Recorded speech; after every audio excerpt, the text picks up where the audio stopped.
Hey everyone, and welcome to the Perfect Bite podcast, your fusion of food and entrepreneurship. You'll hear stories from chefs, restaurateurs, CPG brands, and more from the food and bev industry. All of them are at different points in their journeys, talking about their experiences and how they've cooked up something new. Let's dig in.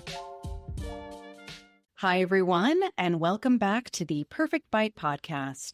I'm your host, Sarah Perkins. The best founders are always the ones who are solving problems they know inherently. In the case of today's guest, his entire career has led up to building a platform that helps the hospitality industry in ways that the corporate sector has benefited from for decades. From being a 5-time James Beard-nominated chef to tech co-founder and podcast host himself, Matt really does have the magic in him.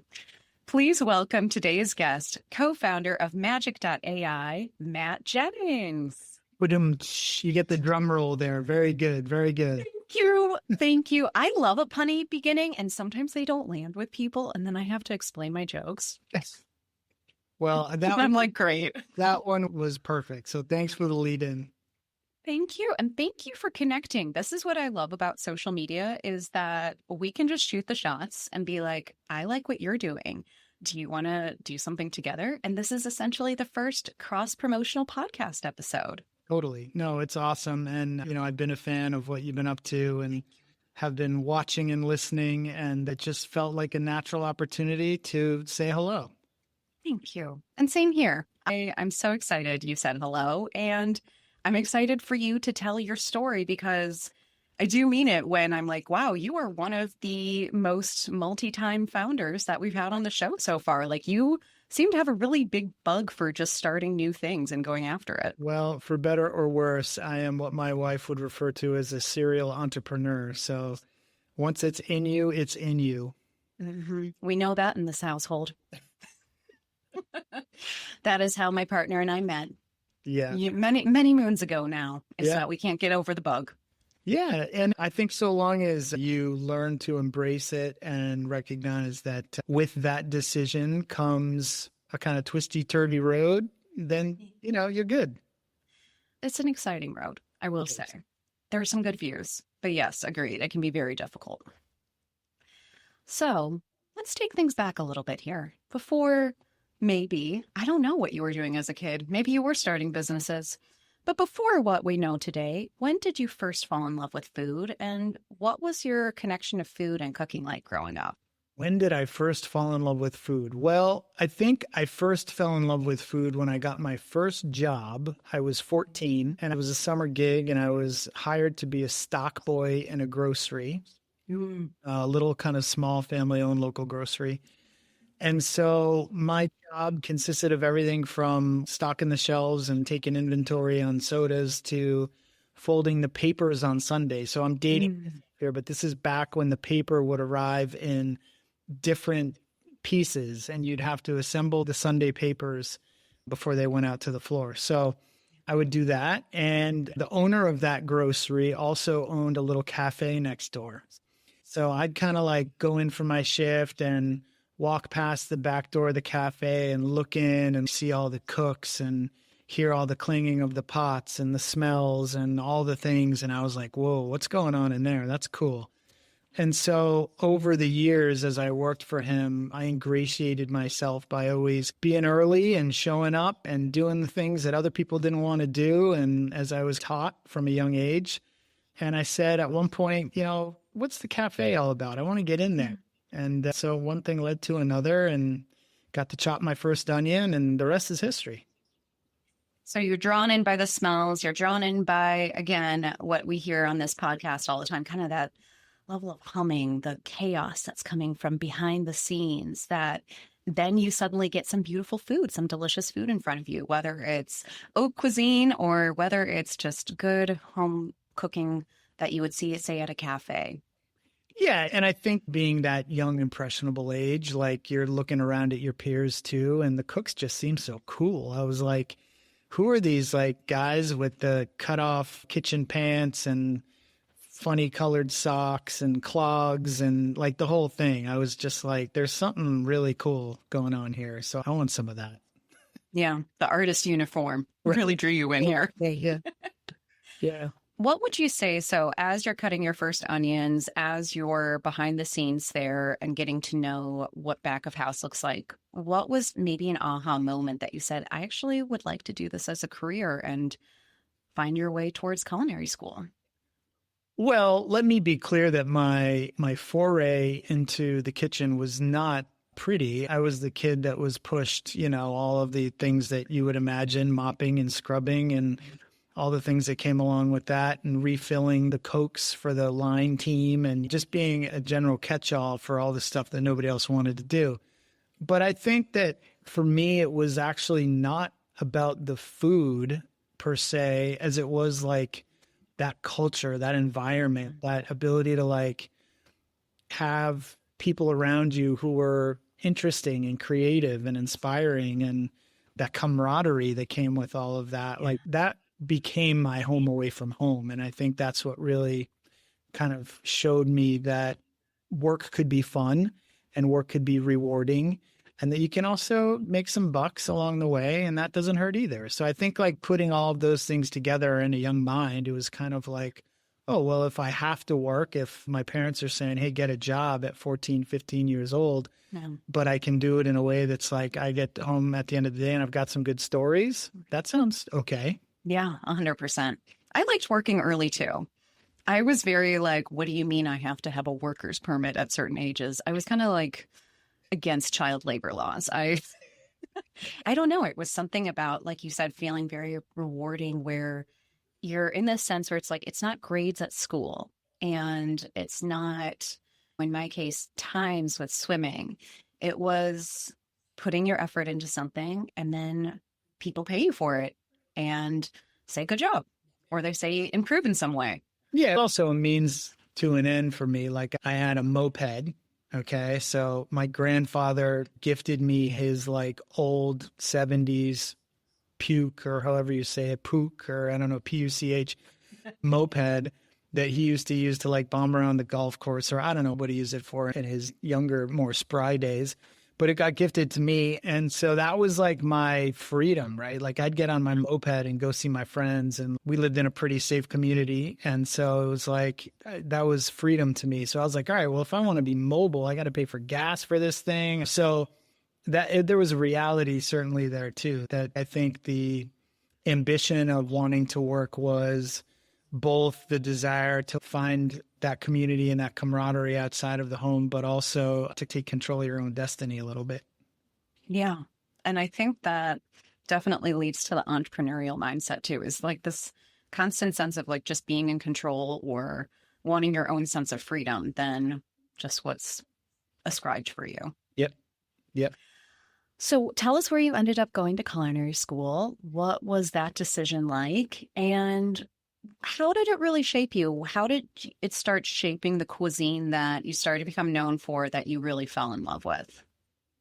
Yeah, well, I was fortunate that I grew up in New England. So I was always surrounded by, the kitchens that I worked in initially were not by choice. They were there and they provided an opportunity. So I decided to pursue them as my entry-level jobs.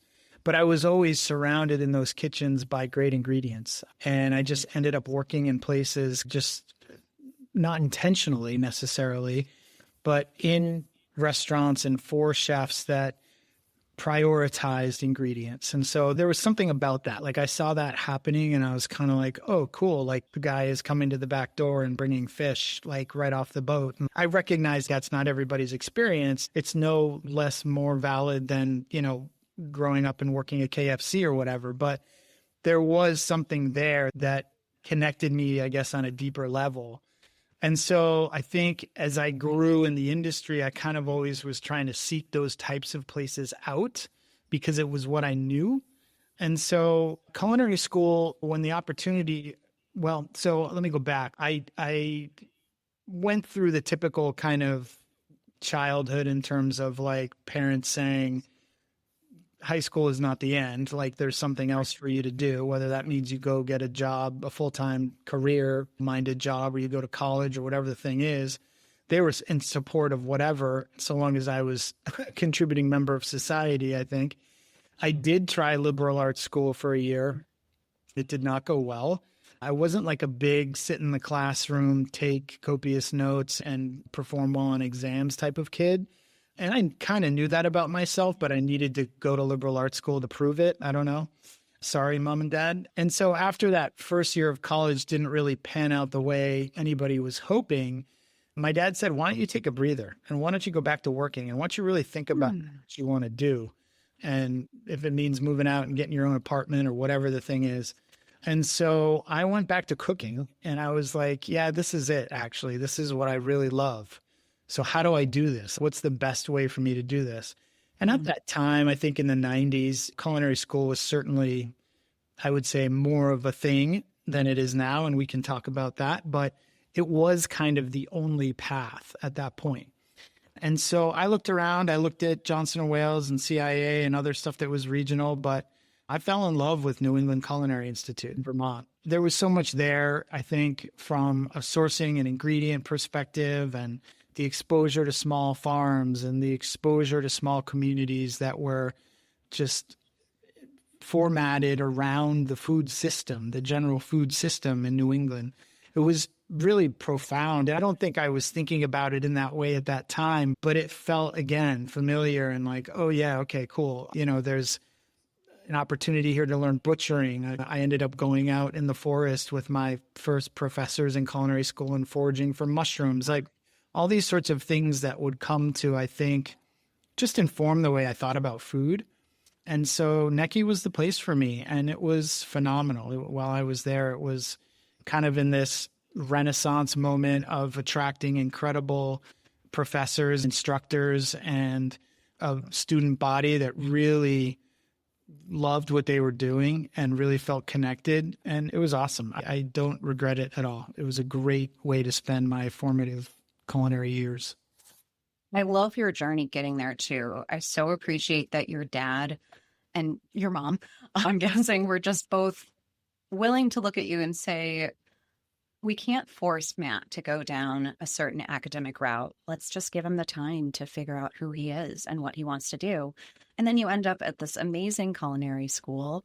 It sounds incredible. It sounds very hands-on, which I think maybe some other places are just so classroom focused that maybe you wouldn't have had those experiences anywhere else. Yeah, totally. There was no like big seminars. It wasn't that type of a vibe. It was very hands-on, very learning by doing, which resonates with me as a pretty bad ADHD kid. You know, I needed to be in it and have my hands in it to see the true value. Yeah, and I think the opportunity to pursue culinary arts was always there, but it was not like I was going to be able to sit back and take a year off and really ponder it and read books. Like my dad, he was serious and he was like, you're going to do something. You're not just going to sit around. So I always worked, whether it was leading up to that or through college or any of it. I don't know. I love to work. I still love to work. And my kids now are learning to love work too. So it's in us. Yeah. Again, like there is that sense of just loving putting your heart into something and putting your all into something and seeing the fruition of it. And in your case too, I love that you are so focused on those small farms, the sourcing for proteins as well. So you really fell in love with, again, just how I wish we all could be eating all the time, which is just the freshest of food. Yeah, definitely. And like I said, like I recognize it's not necessarily the most normal kind of introduction to the food, beverage, hospitality world, but it was what I knew. And I also grew up in a family that like really put an emphasis on cooking at home. And my mom is an incredible cook to this day. And I learned so much by standing around with her in the kitchen and my grandmother and baking cookies with my grandmother and all the things. So like food was just always a thing. It was a thing that my family would use to create opportunities for the larger family and friends to get together, for the neighborhood to come by, like whatever. Like it was just food kind of drove everything. And my dad was an extremely prolific gardener and was a landscape architect by trade. And so we always had family gardens that were like out of control and vegetables. And so there was always just stuff growing. And my dad was always out in the yard and doing stuff and had his hands dirty and was building stuff. And like, I don't know, I just grew up around that kind of an environment. Yeah. And it just goes to show that when you see it firsthand, and especially when kids get to see it firsthand, they can again, feel really proud of how they're helping with that. Yeah. Yeah. So talk to us post culinary school. Where did you end up staging? Where did you end up working before you said, I got to be my own boss. I got to start my own thing? Well, I spent some time on Nantucket, had some family connections out there. And so continued to fall in love with the food scene in New England. And in some ways, like I never really left Nantucket in my teens and 20s. Like it was because it was always there in the summer. It was an opportunity for me to go back when I didn't have school and make really good money and just grind and work my ass off for the whole season and turn around at the end of the season with a bunch of money. And that was super rewarding. I think I made some connections there that brought me back to Boston, my hometown, and ended up working. It's funny. I ended up working at a couple of restaurants in Boston that are now no longer with us, but that were really formative for me. One was Truk, which was in the South End, Amanda Leiden, who is an incredible chef. I worked for Amanda for a little bit, and I remember being back in my apartment after a shift and kind of just like questioning, I think, my schedule, because all my friends were out partying, having fun, and I was working every night. And I was, what am I doing? What is it like to live on the other side? Because I didn't know anything any better up until that point. And I saw a job in the paper that night, or in the want ad section, for a cheesemonger position at Formaggio Kitchen in Cambridge. And I'm like, I like cheese. Cheese is cool. I love cheese. I like to eat cheese anyways, but didn't really know what that meant. And so I applied, and I was called in to interview, met the owner there, Isan Gerdal. We hit it off, and he offered me the job. So I started working days for the first time in my life as a cheesemonger, and just fell in love with food even more deeply, because Formaggio is this hallowed institution. It's kind of like a food museum for people that know and haven't been there. It's an amazing gourmet shop. And Isan was a maniac in all of the best ways. He would go all over the world, source incredible products from small producers, and bring them back to his store and sell them. So you'd have everything from the most exquisite, first pressed olive oil to, fig cake and chocolates and coffee and just amazing, amazing things. Pastas from Italy and sauces and all sorts of incredible stuff. So it opened my eyes for the first time of the global opportunity that existed with kind of high quality food. And so I fell in love with Formaggio. I fell in love with Isan. I fell in love with the whole thing, and the responsibilities there grew. I ended up becoming one of the store managers, and I just loved it. My first day of work there, I went early, as I would always do, informed by my dad, and showed up 5 or 10 minutes early. And this 6-foot tall blonde with jean cutoff shorts and a white tank top answered the door and let me in. And that was my to-be wife. And so she was working there at the time as the catering manager and bakery assistant. And so I'm like, this is cool. This is everything, right? Herbal's here and the whole thing. So anyways, we went through that and worked at Formaggio together for a while, started dating. And then she actually got into a couple different baking programs, one at CIA, at Greystone in upstate New York, and then another one at CIA in Napa Valley. Both of them were the Accelerated Baking and Pastry Arts program. And so we were like, are we going to keep dating? What are we doing? And she said, where would you move? And I said, well, I'd move to California before I ever moved to upstate New York. So after dating for about 6 months, we packed it up and we moved out to St. Helena. And that's when I started to fall in love with California cuisine and the wine culture and all of that stuff. So got my West Coast fix as well. I definitely understand that. I also had to leave the Midwest and go to the West Coast and keep talking about it all the time, that we hope to find ourselves back out there one day. But I always love a hospitality love story again. Yeah. I've heard a couple now where it's the first day folks end up meeting their spouse, which is awesome. Yeah. And I love that she can then understand too, that as you've gone through your own ventures, exactly the level of work it takes, because when you're a founder, if you don't have a supportive partner, and not just financially from some aspects, but just emotionally, it just makes the biggest difference in the world. Totally. And I had been fortunate enough to do some travel prior to that because Isan had sent me a couple of different places for the shop. So to Italy to work with some cheese producers in Tuscany and Piedmont, and then to the UK to work with Niels Gaard Dairy in London. So I was really bitten by the bug. And by the time we moved to California, I was like starting to, in my head, form this kind of, I think, influence, right? Like I'm seeing a lot of the same kind of attention to detail in the production of artisanal foods taking place here in the US and New England to some degree, and then Europe, and now in California being exposed to like, the bounty that is California in the growing season. It was like all just in my head and like stewing and starting to really take a hold of me. So you're out in wine country. You've, like you said, fallen in love with everything food can be and how it tells stories, it influences culture, it helps us get to know other folks and the importance behind immigrants and imports. And I'd love to talk more about that further. But let's talk about that spark for Townsman. When was the moment? What was that journey like? And how did it take off and then turn into your next opportunities?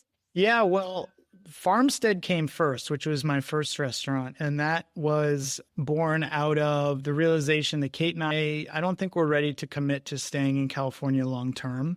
And so we said, well, let's go back east. But if we go back east, I said, I don't really want to work for anybody. I think I'm ready to do something. And so what does that look like? So I literally started like sketching out stuff in my notebooks when we were living in California for what would become Farmstead. So knowing that I had the kind of retail chops at that point from a food retail perspective and also some of the baked in culinary experience, I wanted to open a small specialty gourmet shop myself, but where we would make a lot of our own food. And so Kate would bring the pastry element, I'd bring the savory, so we'd have the kind of bases covered. So we moved back to Providence, Rhode Island, kind of sight unseen. We chose Providence just because we wanted to be in, a liberal city with liberal arts colleges and universities nearby and kind of an emerging city then. And so there was like an affordability piece to that too, right? Like we can afford to move back to Providence. And we moved back kind of sight unseen, had Kate's sister check out an apartment for us. And as soon as we hit the ground, I started just looking at different opportunities, like were there spaces available, what was available, what was affordable, all that sort of stuff.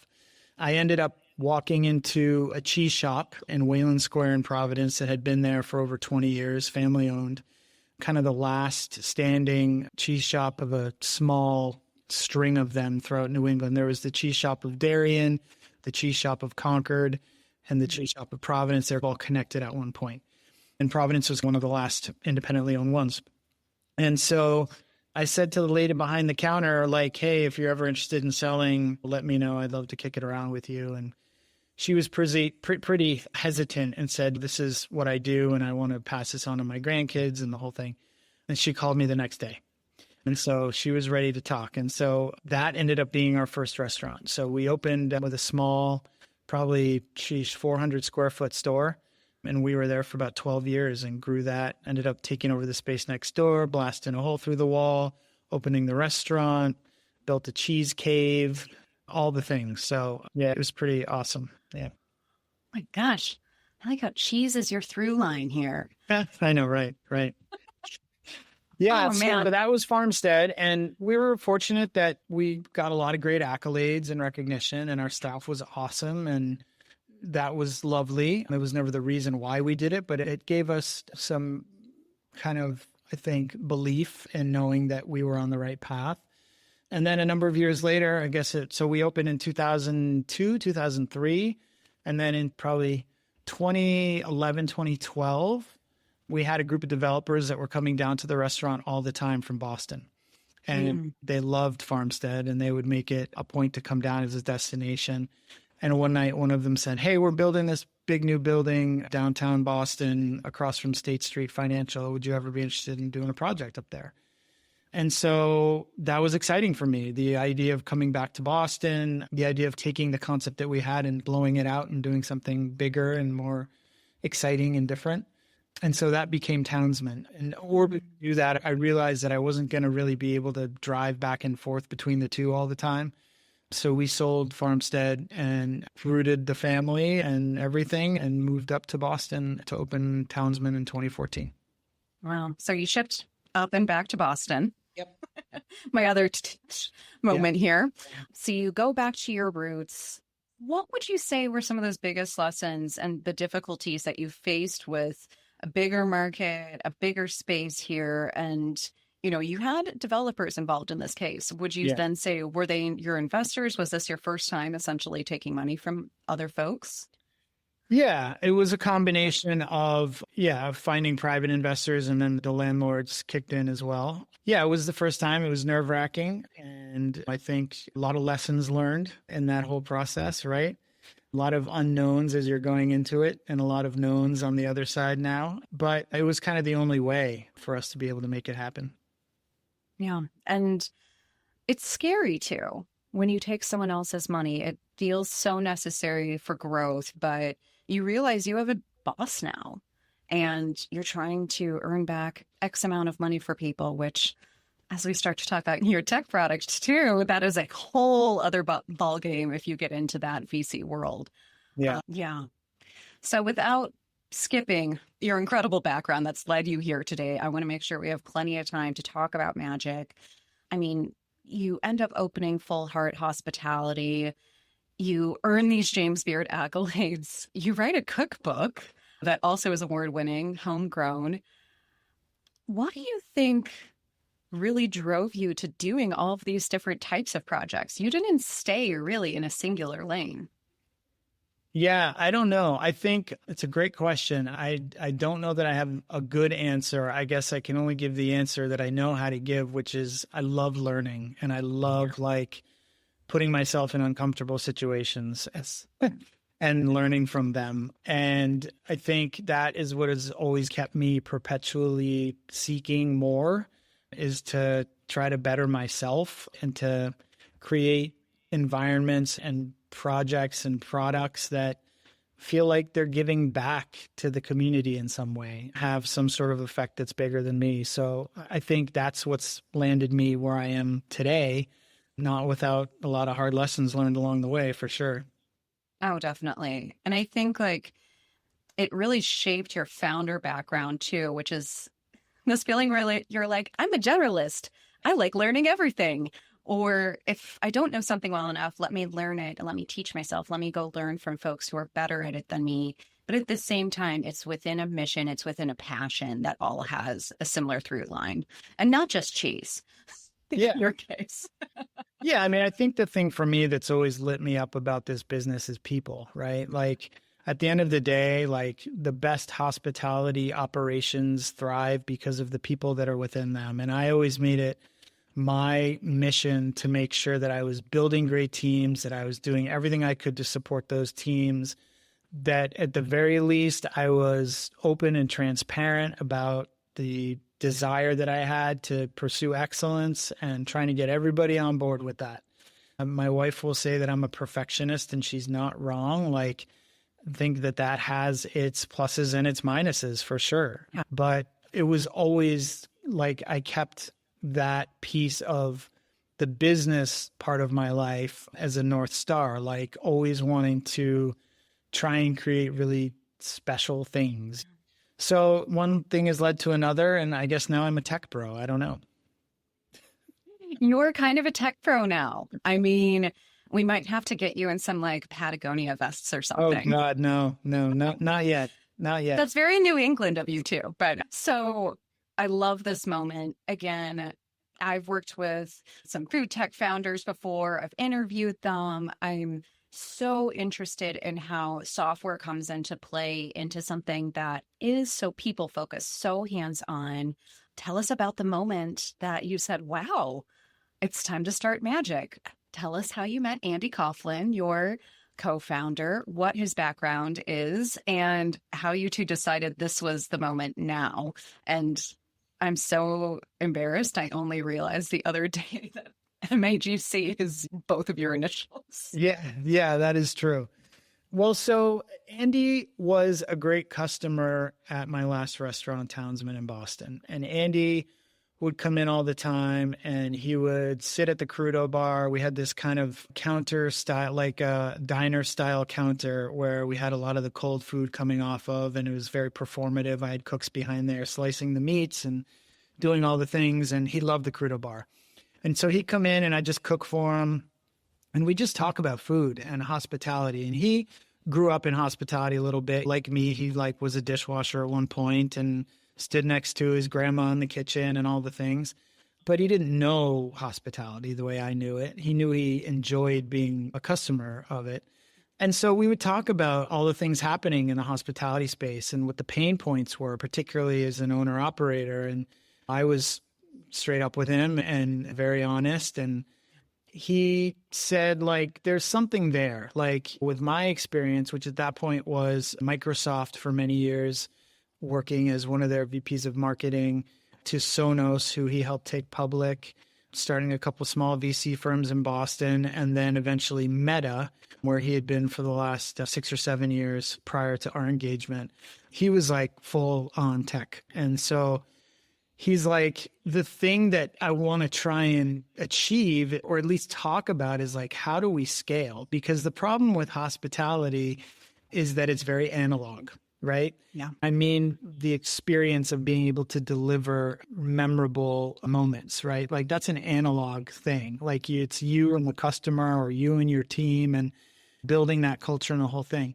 But we started talking about, what's the potential to be able to scale that so that we can support operators and give them the best tools and make them succeed in new and different ways, and ultimately make them be more profitable. And so that's kind of where the seeds were planted for MAJC. And so we continued to go through our own careers, and I went on to work for Andrew Zimmern as his VP of culinary for a while. And Andy was coming off the tail end of Meta, and he picked up the phone and called me one day and said, I think I'm getting ready to leave Meta. And I said, okay, well, let's talk about that. And so we started, as a side hustle, started building the architecture for what MAJC would become. And it took us probably a year or more to do that. And here we are today. So it's amazing to watch it. It's organic, it's evolving, and I'm sure that it'll be a very different company in 5 years than it even is today. Oh gosh, even in 6 months. Yeah. You know how this goes. And so, I mean, you're at a level of excellence. Andy is clearly the same level of excellence from the tech world. And working with those larger companies within tech, especially, he probably had his moment where he's like, this is exhausting. I want to do something that's mine. Yeah. And can really feel good that he gave it a shot. So I love that you come from these two backgrounds. You both understand, again, inherently not only the problem, but then you're bringing your skill sets as co-founders that are just so complementary, which is just, it's so important. Yeah. I mean, Thanks. You've literally worked with your wife, so you know what having a co-owner is like. And Totally. yeah, having a co-founder is like a marriage. You better be on the same page and understand what each other's strengths and weaknesses are. 100%. 100%. And so MAJC has been built, and it's MAJC, to your point. MAJC has been built to be the kind of de facto recruiting, retention, and development tool for the folks in hospitality. So we are building a really unique technology that encompasses a community that is membership-based, where folks from all over the world can come in and talk to other owner-operators and managers just like them, to hear the hard stories, to help fight the problems, and also to celebrate the wins, right? Yeah. And then in addition to that, we've got a ton of tools and resources that are in the community for folks to use. And then simultaneously, we're building software. So we have some software releases that are coming distinctly for hospitality that are going to be pretty interesting and pretty disruptive, and hopefully show us new ways that we can recruit the best talent, retain the best talent, and continue to develop those people who want to be developed and who want a clear path as to how to succeed in this business. So it's really exciting, and I'm learning so much, and the ability to fuse what has been my lifelong passion with people and hospitality and empowering those teams with the ability to scale through software. Andy and I say this all the time, and it's a little tongue in cheek, but we mean it. We are in the business of improving people's lives. And that is the mission. That's what we want to do. And I think it's not even tongue in cheek. It's just That's just what it is. Couple questions behind that. So if this was your VC 10 word pitch, you'd say MAJC.ai is Reddit meets the best of the best development and HR software out there. But it's for the hospitality industry specifically. Why do you think it's taken so long for someone to start building a product like MAJC?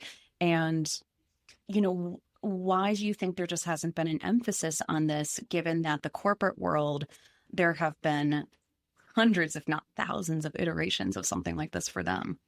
Yeah, it's a really great question. And it's something we ask ourselves all the time, because I think that in so many ways, the hospitality industry has been left behind. A lot of the workflow is very archaic, right? Like you can ask any chef or GM about how they organize their day-to-day work, and they're bound to tell you Google Docs and Excel spreadsheets, right? And that's okay, but there's other ways. And I think that is our goal, is to uncover the opportunity that is like right underneath the surface, to build tools, to build resources, to bring in our expert network. Now that we've partnered with some amazing folks, we've got HR partner in the community. We have a new finance expert in the community.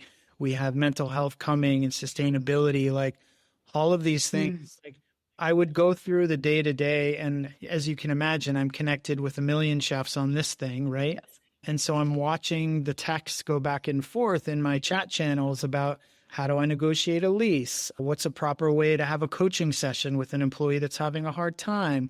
You name it. And I'm like, why are we having these conversations on our phone? Why isn't there a central place that we can go as operators? Why isn't there a single point of origin for all of the best practices, all of the best insight that's gathered, aggregated, and presented in a way that's really digestible for people?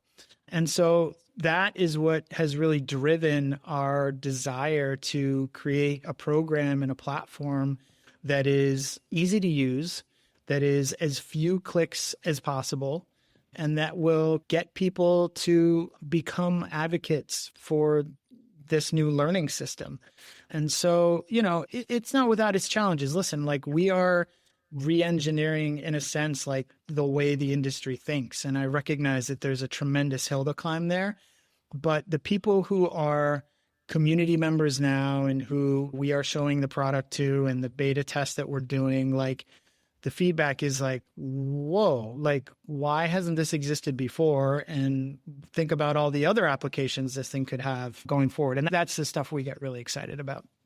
Yeah, I love being a MAJC community member myself. It's so interesting and cool from my perspective, from the marketing and content side of things, to see the issues that folks who are owners, operators, or in different types of roles within hospitality are asking each other and putting out there to the world.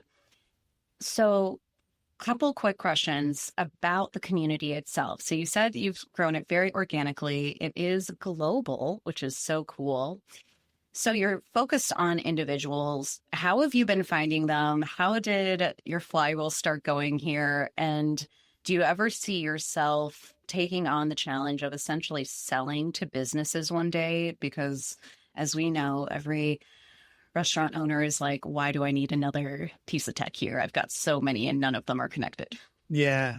All great questions.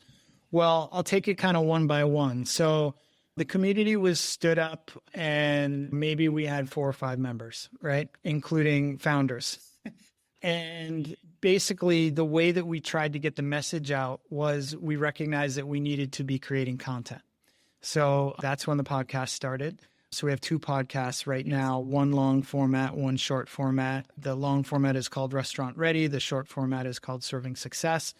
They're meant to be kind of really engaging opportunities to hear stories from other owner operators and managers around the globe that inspire you to do your best work. And so I tapped my network pretty extensively. We've got some amazing interviews. But, that then trickled into written content. We needed to be developing newsletters and templates and all of these things, right? So we brought in Carolyn Grillo, who's amazing, and I've known for a long time. She worked at America's Test Kitchen for quite a long time as one of their editors and writers. And so she's helping us develop a bunch of amazing written content. And so it just continued that way. And the next thing you know, like you're saying, we are now here, I guess, over a year, almost a year into it being live. And we've got over close to 500 members in the community, a couple thousand followers on social. It's early days, right? And there's like definitely great aspirations for growing that awareness, but it's happening, and we're watching the conversations take place and finally become truly organic, and members checking in with each other and DMing one another and asking each other questions. So that feels great. And the partnerships we brought in and the expert sessions that we do in the community and the office hour sessions that I do with our community, these live kind of opportunities to engage within the four walls of the digital community, bring people in and they get to poke around and see what we're up to. So it's all awesome, and it's continuing to grow. Yes, is the short answer to your other question, which at some point it's not all going to be free, right? And I think like you have to reconcile that, but it's why we're pumping so much value into the community right now, is because we want the founding members to help us formulate like what is valuable, what isn't valuable, what do I wish there was more of, right?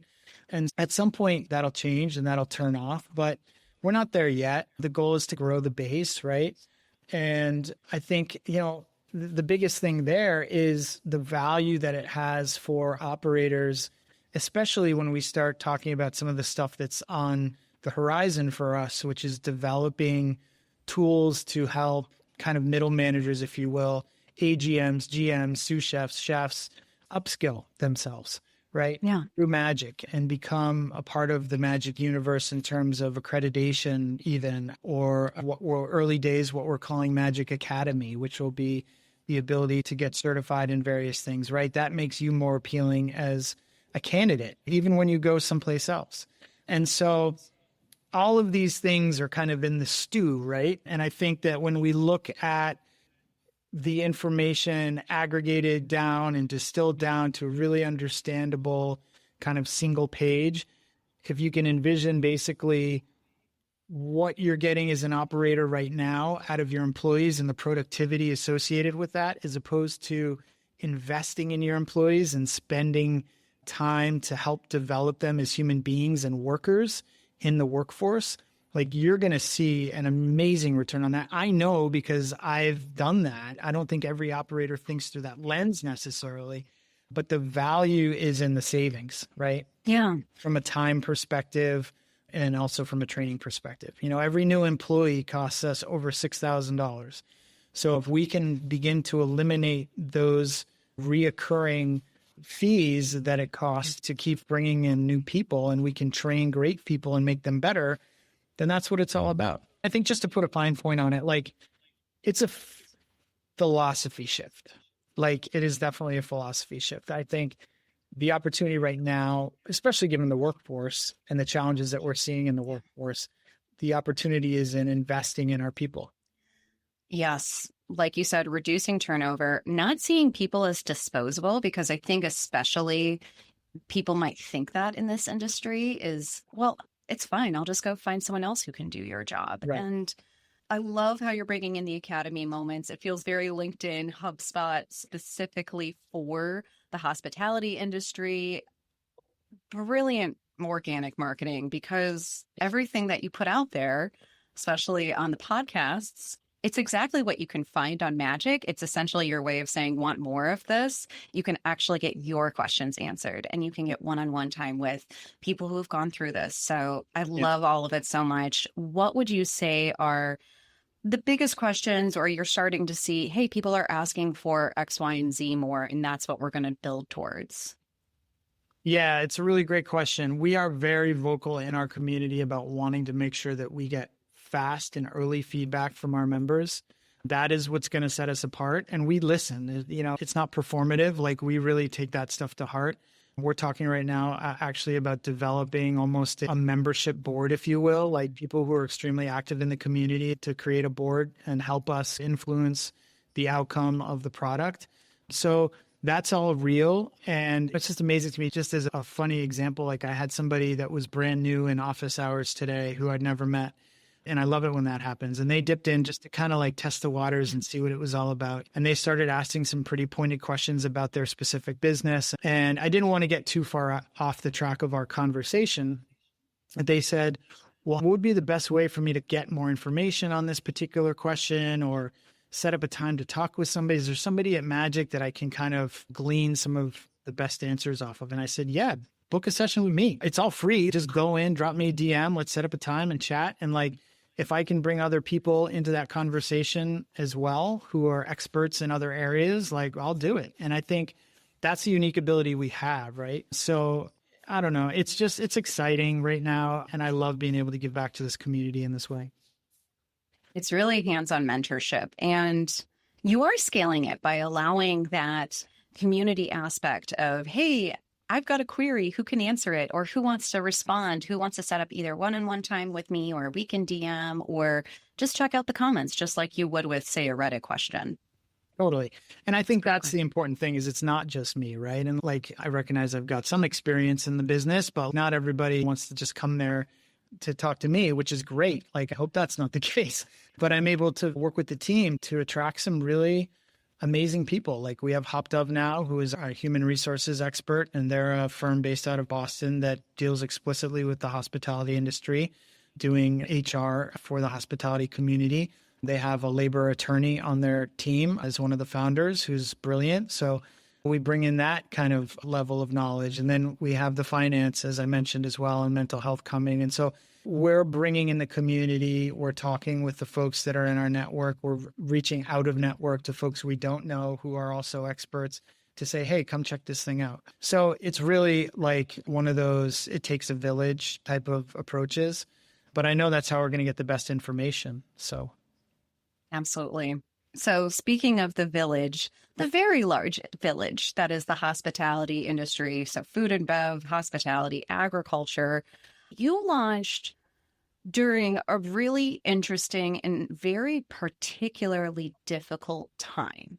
There are so many policies that are changing everything on a day-to-day basis, from tariffs to, unfortunately, all of the immigration policies and ICE raids that have been happening. What are you doing through the MAJC community, and what do you think that you're all doing well so that you can provide resources and ideas and ways for people to feel like they're safe and can get through this really tough time together? Yeah. Well, the first way I'll answer that is saying that MAJC is unique because not this automated thing. Like we have an AI address because we do use AI to help like aggregate our thoughts and to check our spelling and our grammar and like all those things, right? And also help us develop some insights that are more national averages and national insights and things like that. But there's humans in there every day. And it's what we like to call HITL, right? It's human in the loop. So there's always human engagement, and that aspect of our community will never go away, whether it's me doing office hours or expert sessions with Duff Goldman or whatever it is. Like, there's a value certainly in that. I think as far as some of the specific questions you asked on just state of the world and the challenges and roadblocks that exist for hospitality professionals right now, I think creating a space where people are comfortable having the hard conversations is huge. And there's a lot of hard conversations to have right now, but making sure they feel supported and making sure that we are listening to them and the challenges that they're having, and then finding really distinct, explicit ways to address those things as they come up. And there's always going to be that stuff, right? Like there's never any good time to open a restaurant. There's never any good time to be a small business owner. There is no such thing. You kind of have to just put one foot in front of the other and go. But like doing that without something like MAJC, I can't imagine. Like I did that for years, and there's many that do that, but it's so isolating and it's so lonely, and you're always forced to try to kind of come up with the best decisions on your own. And what a terrible way to navigate the world and to navigate your business. Yes. Why not have a tool like this to help you make the best decisions? Yes. Thank you for providing that space, and thank you for providing that community so that folks can continue to learn and continue to feel, like you said, not isolated. We're all in this together, and there is a way forward for any sort of issue that comes up. Yeah. Yeah. Working for always. What do they say? I love Peloton, and they like to say you are a masterpiece and a work in progress at the same time. That's right. I like that. So last few questions. Before we get to the world's best and hardest questions, I could talk to you all day, but I know you're very busy. Yeah. You've done so much up until this date. what would you say you're most proud of, and how do you want to continue to grow, and what do you think is really next in the journey? I am restless. It's just how I'm built. And so there is so much to do with magic. I mentioned the Magic Academy, which Andy will probably be mad at me for even using those words on this podcast, but it's bound to be public at some point. But this real kind of process of like developing structure around building the better employee, that is the mission, and finding ways that people can feel more connected to their work. And not in a way that, your work becomes your life, right? Nobody wants that. But I think using the hours that we have in a day that we're committed to some sort of a job and a career to be more fulfilling and to make us feel like we're delivering a value and to be getting that value back from the places that we're working. Like that's the aspiration, I think. And so to that end, like there's a ton for us to do, but where we're headed is a pretty unique space. And I think that we have some test cases coming in, but it's still early days in terms of the owners and the operators that are kind of deploying their team into Magic and using it as a way for folks to improve themselves, upskill themselves, but also to build personal like values, right? There's something in that for all of us in the work that we do while we're on this earth to have it be meaningful. And I think like that's at the heart of all of it. So all I can really say is we have a lot of gifts to give in Magic, and they're going to start rolling out here over the next 6-12 months. And I'm so excited to test and learn. Like we're big test and learners. We really believe in like, none of this is driven by ego. Like that's the beauty of it. It's like, it's driven by a true desire to like provide opportunity. It really is. And to democratize the knowledge that so many amazing operators around the world have.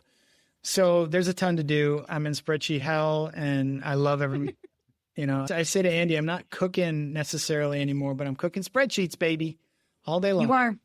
You're cooking up those numbers. You're deep in the analytics now. Welcome. Deep in the analytics. Yeah, you know. I do. And I think there is just such a beauty of getting to use both sides of your brain. I think that's what I was maybe always hoping for before I got into startups, and then specifically working with folks in food and bev on their businesses is like, I can't just be looking at numbers all day. That's not going to work well for me. But I always tell people they can't have essentially aesthetics without substance. You know, what is the purpose behind it? What is it driving? Do you have an end goal for every single thing you're putting out there? So honestly, you answered the next question, which was essentially the piece of advice you'd give anyone for starting their own business, which is, like you said, you have to have heart in it. You can't have the ego. If you're doing this just for the money, or if you're doing it just for clout, you are not going to win. Yeah. Yeah. I remember reading something, and I don't recall at this moment what it was. It might have been a Steve Jobs quote or something like that, but it was basically around like, build the thing that you wish had existed, right? And that's what we're doing. I wish that I had had this tool 20 years ago and my life would have been so different, That's where it all started and where it will all come back to. And so that's what we're trying to do. I love this business and this industry so much. And I have such a reverence for anybody that is decided to take this on as their professional pursuit. I can't say it enough. And I feel so connected to this industry, and Magic has made me feel even more deeply connected. And I just want to be there for those people. Like, I know what it's like closing your bar, walking out the door, locking the front door at 2 a.m. and like wondering how the fuck you're going to go in again tomorrow and do it all over again. Like, I get it, but when you got a little something in your pocket that's on your phone that you can check in with and get some of these amazing resources at your fingertips, I don't know. I wish I'd had it so long ago. So I think that other people will feel the same. I do. You're scaling. It's kind of like you're scaling hope. Yeah. Yeah. That's the goal. I mean, yeah, it sounds crazy. I know, that's kind of making me like a little emotional thinking about that. Like in that sense where it's all what we need more of though right now. We need love, we need hope, we need kindness, and no one does it better than the hardest working people in the world. Yeah. And we need truth. right? Like Yes. we need honesty. And like that is a huge part of what magic is built on. Like we might not always have the answers, but if we don't, we'll find somebody that does. Like full stop. Like I will stop at nothing to make sure that any member of our community or anybody who ends up wanting to try to use our software feels like they have the right answers and the most honest answers, right? Because ultimately, like when one person wins, like we all win. I've always felt that way, like in this business, like even when I was an operator and I had my own restaurants and there was the guy across the street who started biting off my style and doing a similar thing to me, or I was like, good on them. Like, good on them. Like, if that guy wins, like, that's good for the neighborhood. It's good for me. It's good. Like, I never really had that, like, real competitive perspective in this business. I just don't think it serves us. So for me, it's all about trying to expose that. Yeah. All about the collaboration. Yeah. For sure. Yeah. Matt, we've come to this part. I'm sad we're here, but I'm excited to hear your answer. Oh boy. So, little reminder for everyone. This is called the perfect bite, not just because it's a perfect bite of the folks we talk to across the food and bev value chain, but because we also all have our own perfect bite. Mine sometimes changes day to day, but it's based on our own unique taste buds and our memories and just those things that make us feel so good. It will never leave us. So, Matt, what is your perfect bite? Oh man, it's so hard. But I grew up in a family that did a lot of fishing, and bluefish was always our preferred fish. And it's funny because I would grow up with friends who their families fish for stripers, and they would always kind of like look down at us and like, oh, bluefish is the pedestrian fish. But I grew up with my mom's bluefish pate, and to this day, it is like one of my favorite things. I served it at all my restaurants. I still make it. We smoke the bluefish in-house and smoke it at home, and little cream cheese whipped up in there and fresh chives and lemon juice and lemon zest and little herbs and spices and whatnot slathered on a piece of freshly grilled ciabatta.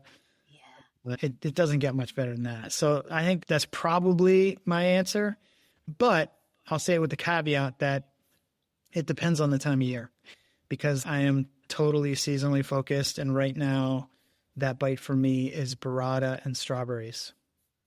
Oh, like, yeah. Fresh burrata, fresh strawberries. I just can't get enough of it. So, are you like a balsamic fan too? Like you add in a little? Balsamic's okay for me. I like little balsamic, but I'm just like, I can eat strawberries until the cows come home every which way, pickled, jammed, raw, you name it, roasted. I just love them. And we just kind of are leaving strawberry season now up here in Vermont. Yes. But man, strawberries and burrata, that's got to be my second. Well, I was not too far from you just last weekend in Vermont. At Caspian Lake, we had a beautiful stone fruit caprese. Ooh. And it was incredible. Thank you for sharing. Yeah. They're both such unique choices. And I like how yours is that like New England play on what we'd call like a smoked whitefish dip here. Yeah. Probably a lot nicer. Totally. And now I'm thinking about stone fruit. I mean, I could talk about stone fruit forever. I mean, is there anything better in the world than pulling a peach off of a tree that has been sitting in the sunshine and letting it just dribble all over your chin? I mean, that's what life's about. Yeah. A plum galette. Don't get me started. Oh, yeah. Yeah, my pastry chef wife would probably want to be included in those perfect bites at some point. Holy cow. Well, I got to visit you and Kate sometime, and we all just have to have an amazing meal together. Matt, thank you again so much for your time, your advice. Can you let folks know where they can find you? So the Magic website, how to join the community, the social accounts, and where to listen to your podcast. Yeah, absolutely. So our website is MAJC.ai, and then we can be found on the socials at MAJC.ai as well. We're also on YouTube. If you look up Restaurant Ready or Serving Success, our podcasts are on YouTube. And we're also in Spotify and the App Store and all the places.